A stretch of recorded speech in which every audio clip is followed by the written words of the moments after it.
Hello everyone, and welcome back to a special weekend edition where we talk about stocks and commodities for the week ahead. And what a week we are coming into. Well, they say that it's best to follow the money flow. That is the largest traders in the market. And we currently have insiders buying very specific sections of the market, which we need to talk about in today's video.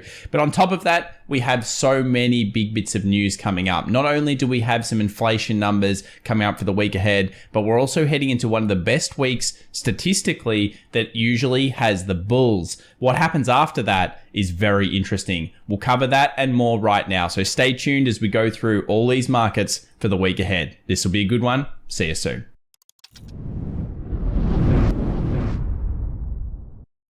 Well, welcome back everybody to our daily show where we talk about stocks and commodities. Let's get started by discussing corporate insider buy-sell ratios. As we know, following the insiders can be a good strategy. A lot of people do this for their investment strategies. And at the moment, we are seeing a lot of insider buying, specifically in the technology sector. They've accelerated purchasing near these lows, and people are starting to go a little bit bullish. Now, it's not news for anyone that's been following the channel for a while. Definitely subscribe if you haven't already, because we have been discussing now for quite a few weeks the movement into technology and also the movement that seems to be happening into the biotechnology sector. That move has been incredibly fierce as well. Biotechnology, one of the best performing sectors of last week. But let's just quickly discuss here what's going on. So basically the insiders, that is the people in these large tech companies, are starting to see potential long-term value. Now, they don't trade like some people in this channel do. They don't trade 24 hours, a few days, a few weeks. They're obviously looking at the longer term, but they're starting to see the value signs that make them want to hold their stocks for a longer period of time. Now, who is not seeing the value yet? Well, that is the big players, the asset managers and hedge fund positioning.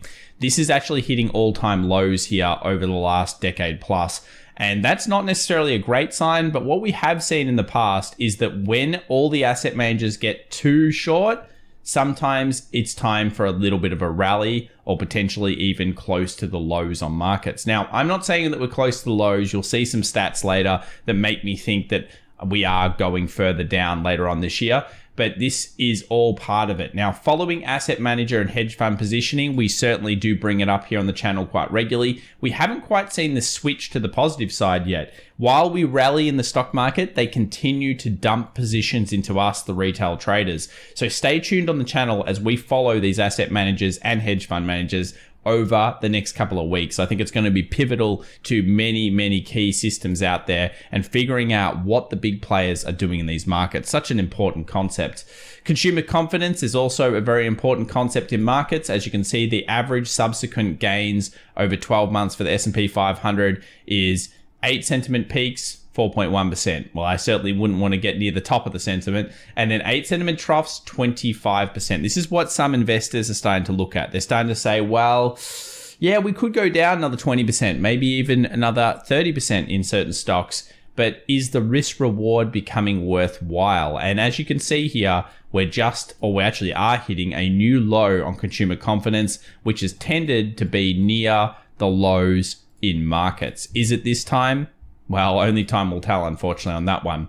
Energy sector bears coming back in. Obviously, we've been discussing this. Basically, demand destruction basically means the Fed, who control the demand component, as they raise rates, demand is coming down, or at least that's what the market is perceiving, and it's really kicking energy sector's butt. Basically, energy sector is now down into the bear market territory. It moved pretty fast, 28 days, and now it's 25% down.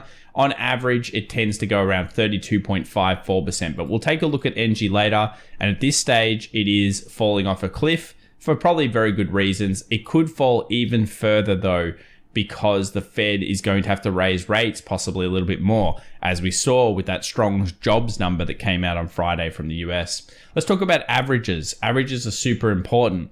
Are we already in a recession? I would guess yes. So many statistics are already pointing towards the US being in a recession. Obviously, 80% is the likelihood, or 75% by most metrics.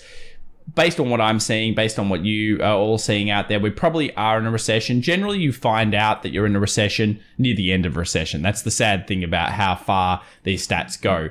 But if you can tell here, 32% negative is the average drop over time for the S&P 500. Now, we are not near that yet. Yes, the Nasdaq fell that much, but the S&P 500 only fell about 24%. It never got under that 30% barrier. And while that has happened before in history, recent history anyway, most markets have been more aggressive to the downside. So what do you guys think? Do you think it will drop 32% or even more? Let me know your predictions in the comments down below. I'm always interested to see it.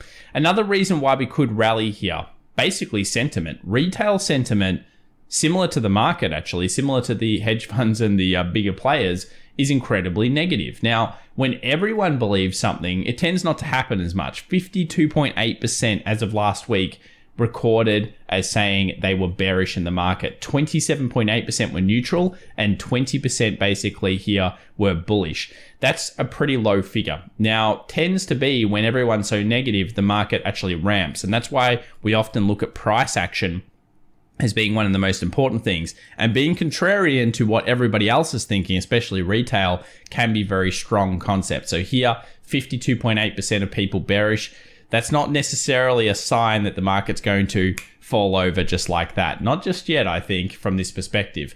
Let's have a look here at 2-week sentiment or 2-week returns through the market over the year.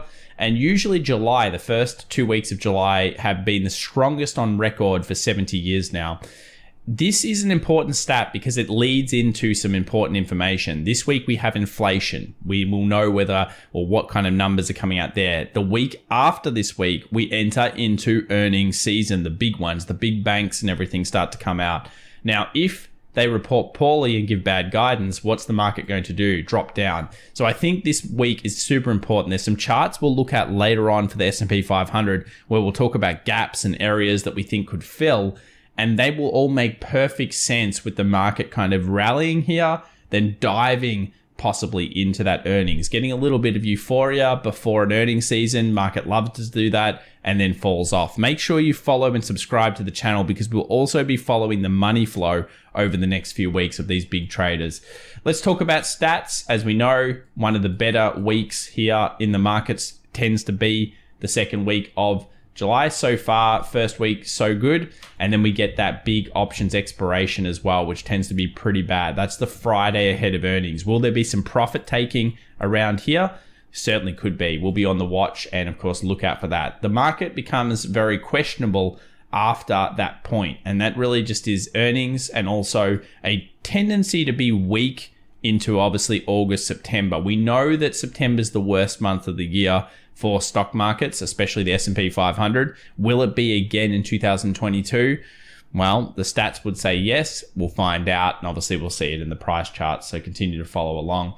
Another thing that makes me think, well, maybe we are going a little bit higher before we go lower is the amount of shorters still on the retail side. Now, generally, when you're talking about people in the market, most people are usually net long. 62% of clients from this particular broker are short. Interesting. Not normal, and certainly kind of points towards potentially more squeeze occurring in these markets, with markets continuing to rally into that kind of information. Let's have a look here at the Dow, S&P 500 and Nasdaq. You'll notice Nasdaq outperformance, no surprise to us. We've been talking about the Qs, the triple Q, the Nasdaq, technology, risk on, all of those types of things outperforming at this stage. The worst performing was the Dow because of the energy stocks and other large companies that it's got in it. And IWM, second best performer. The Russell 2000 having a pretty good week so far. 5.41%, not a bad week at all.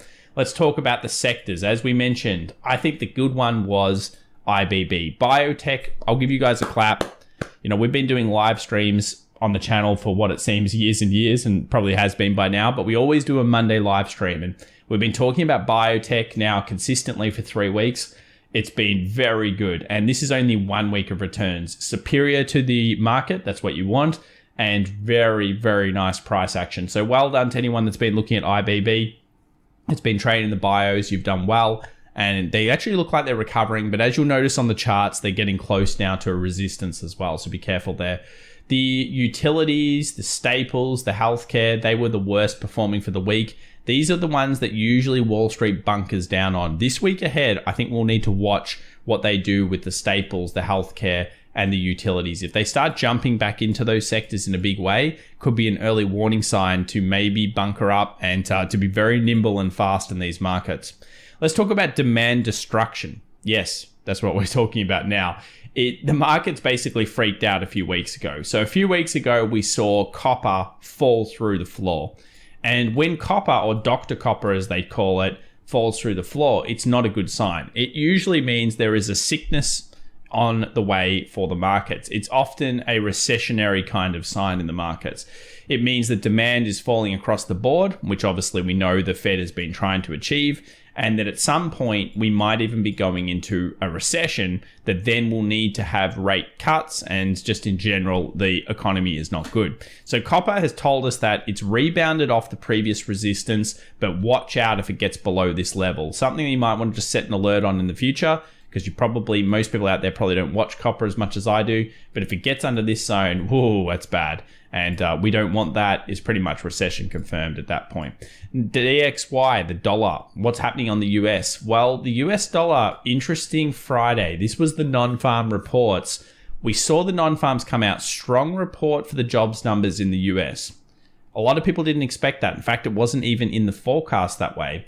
Then we rejected and we fell off. And we show here a bit of a shooting star style candle. Is this the beginning of a turnaround in the US dollar? Now, most of you would know we follow the US dollar right now because cash is king at the moment for a lot of people. And we want to see whether markets are going to dump US dollars, because if they dump them, where does the money go? It often goes into bonds, into growth stocks, such as the S&P 500 and of course, Nasdaq stocks.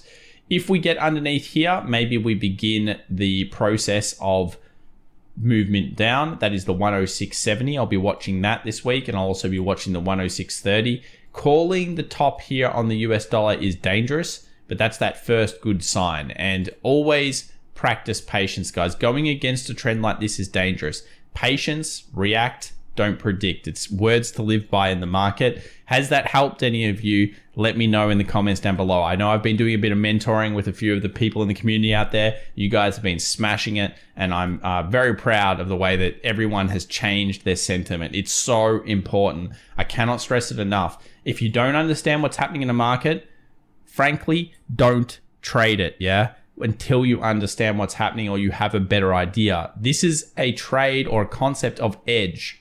What you need is a business plan in trading, and that's very, very important. Always try to get your edge. Once you have edge, or you believe you do, at least then you're fighting with a good chance. If you're just sitting there going buy, sell, buy, sell, buy, sell, and you have 50 trades by the end of the day, is that really replicatable? Always ask yourself that question. Super important. S&P 500 versus some other stuff here. We've got the US 10-year. Now, we know that S&P 500 is very susceptible to the 2-year and the 10-year. If the market is going up and we have yields going up, that is bad. So we need to watch that this week. Notice the US 10-year in the last couple of trade sessions. After the strong jobs report, it spiked. All yields spiked, actually. We'll take a look at those in a minute.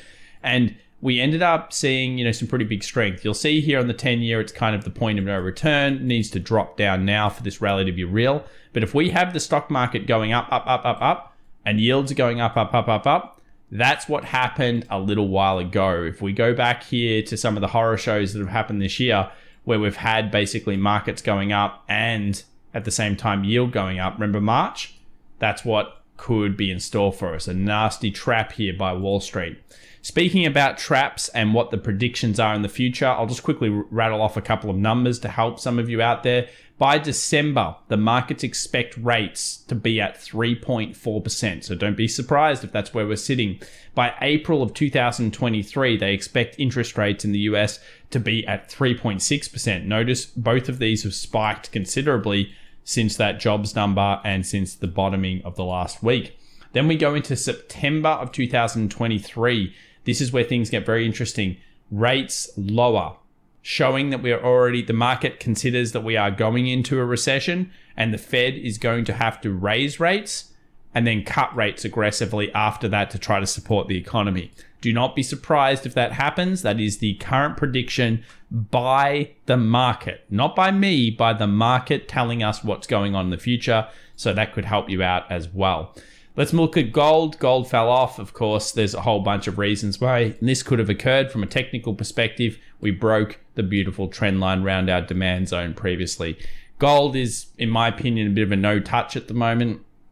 Even if you're in short, you're starting to question, well, how much more do I have in this trade? Probably 1700 is fair. I haven't seen the turnaround signs. We still see money outflows from the big players in gold, so be very careful on a market like this. Move over to US oil. Nice pickup here in oil off the base here of 95.50. Very good. Anyone that got the short into that, give yourself a pat on the back. You've gone against what most people perceived was possible.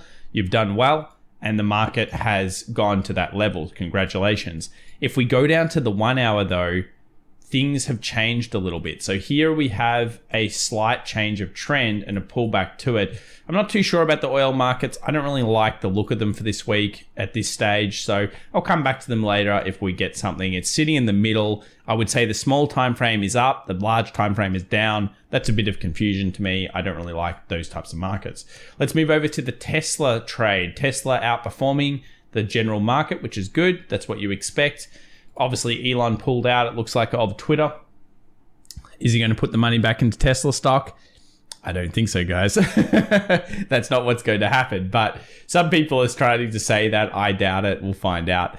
Let's talk about price action and resistances. 780, a big deal for the week ahead. We got a pretty nice closure here, but it wasn't significant enough to say, okay, 780 is in the book. I think people are going to keep trying to buy the dip here on Tesla for now. And obviously, I think Tesla is more of a proxy for your Nasdaq trade. If you think the Nasdaq's going up in the S&P 500, Tesla or Google might be your picks to try to get outperformance. Why Google? Because of the split. Remember, another big bit of news coming out soon is the split. Remember how Amazon traded? Bullish a few days before the split. Blech.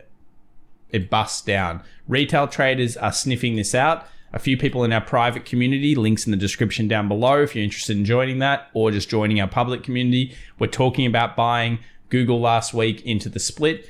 They did pretty well. Well done to them. It was a good pick. And we've currently broken out. So maybe we move to 2461 relatively quickly. Hopefully Monday, Tuesday next week. We'll find out what happens after that. But interesting going into the split. Nice work there, guys.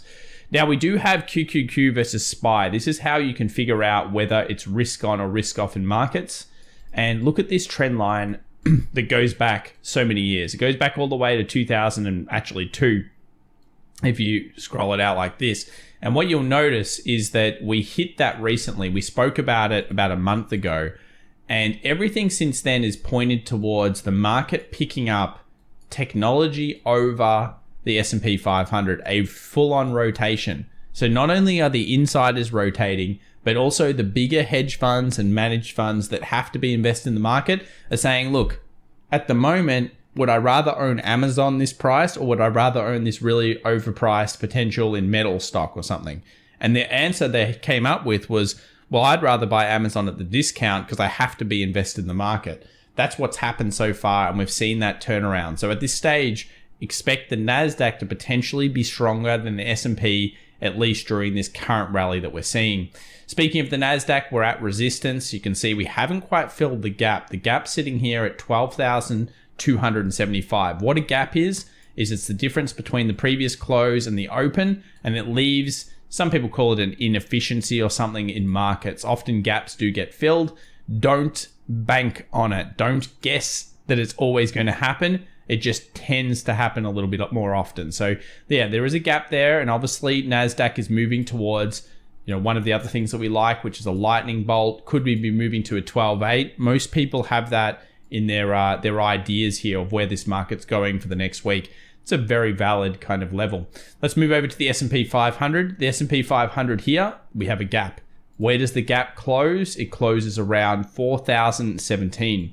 On top of this, though, we also have a downward trend that's been intact now since March, April. And this is going to be interesting. Do we spike through, fill the gap, hit 4,000, then sell off? It's what a lot of people believe. I think that the interesting areas, if you're a bear in the markets, bad things are probably going to happen if you get underneath here, the 3740 defended zone we've been talking so much about on the channel. If you are feeling bearish, obviously these peaks will be an interesting point.